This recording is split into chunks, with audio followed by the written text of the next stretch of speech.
സംഖ്യാപുസ്തകം അദ്ധ്യായം 20. അനന്തരം യിസ്രായേൽ മക്കളുടെ സർവ്വസഭയും 1-ാം മാസം സീൻ മരുഭൂമിയിൽ എത്തി. ജനം കാദേശിൽ പാർത്തു. അവിടെവെച്ച് മിര്യാം മരിച്ചു. അവിടെ അവളെ അടക്കം ചെയ്തു. ജനത്തിന് കുടിക്കുവാൻ വെള്ളം ഉണ്ടായിരുന്നില്ല.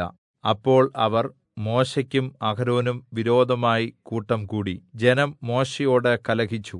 ഞങ്ങളുടെ സഹോദരന്മാർ യഹോവയുടെ സന്നിധിയിൽ മരിച്ചപ്പോൾ അവരോടൊപ്പം ഞങ്ങളും മരിച്ചുപോയിരുന്നുവെങ്കിൽ കൊള്ളാമായിരുന്നു. ഞങ്ങളും ഞങ്ങളുടെ മൃഗങ്ങളും ഇവിടെ കിടന്ന് ചാകേണ്ടതിന് നിങ്ങൾ യഹോവയുടെ സഭയെ ഈ മരുഭൂമിയിൽ കൊണ്ടുവന്നത് എന്ത്?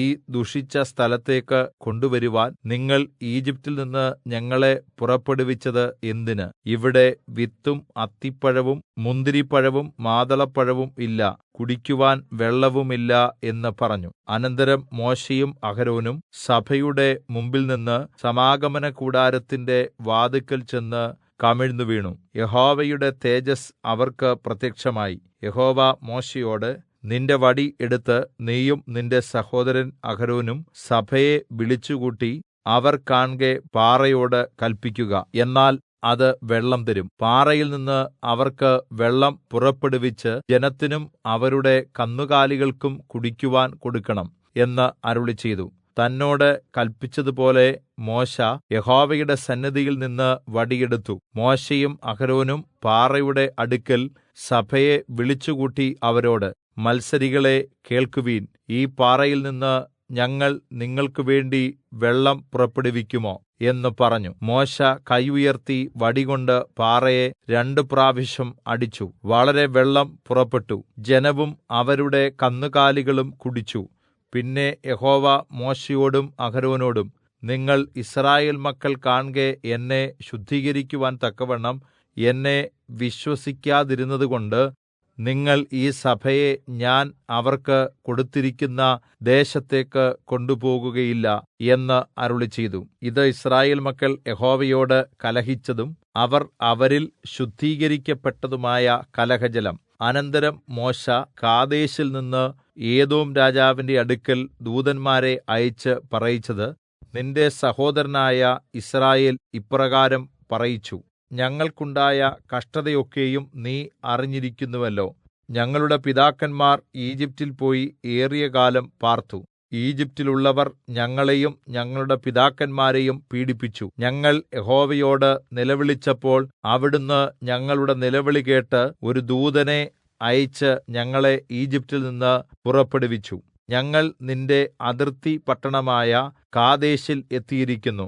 ഞങ്ങൾ നിന്റെ ദേശത്തുകൂടി കടന്നുപോകുവാൻ അനുവദിക്കണമേ. ഞങ്ങൾ വയലിലോ മുന്തിരിത്തോട്ടത്തിലോ കയറുകയില്ല, കിണറ്റിലെ വെള്ളം കുടിക്കുകയുമില്ല. ഞങ്ങൾ രാജപാതയിൽ കൂടി തന്നെ നടക്കും. നിന്റെ അതിർത്തി കഴിയുന്നതുവരെ ഇടത്തോട്ടോ വലത്തോട്ടോ തിരിയുകയുമില്ല.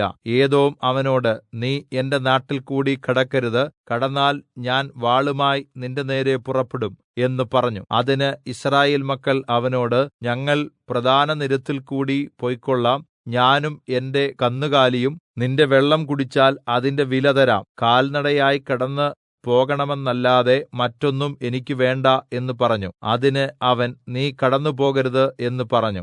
ഏദോം ബഹുസൈന്യത്തോടും ബലമുള്ള കയ്യോടും കൂടി അവന്റെ നേരെ പുറപ്പെട്ടു. ഇങ്ങനെ ഏദോം തന്റെ അതിർത്തിയിൽ കൂടി കടന്നുപോകുവാൻ യിസ്രായേലിനെ സമ്മതിച്ചില്ല. യിസ്രായേൽ അവിടെനിന്ന് പിന്തിരിഞ്ഞു. പിന്നെ യിസ്രായേൽ മക്കളുടെ സർവ്വസഭയും കാദേശിൽ നിന്ന് യാത്ര പുറപ്പെട്ട് ഹോർ പർവ്വതത്തിൽ എത്തി. ഏദോമിന്റെ അതിർത്തിയിലുള്ള ഹോർ പർവ്വതത്തിൽ വെച്ച് യഹോവ മോശെയോടും അഹരോനോടും അരുളിച്ചെയ്തത്, അഹരോൻ തന്റെ ജനത്തോട് ചേരും. കലഹജലത്തിൽ നിങ്ങൾ എന്റെ കല്പന മറുത്തതുകൊണ്ട് ഞാൻ യിസ്രായേൽ മക്കൾക്ക് കൊടുത്തിരിക്കുന്ന ദേശത്തേക്ക് അവൻ കടക്കുകയില്ല.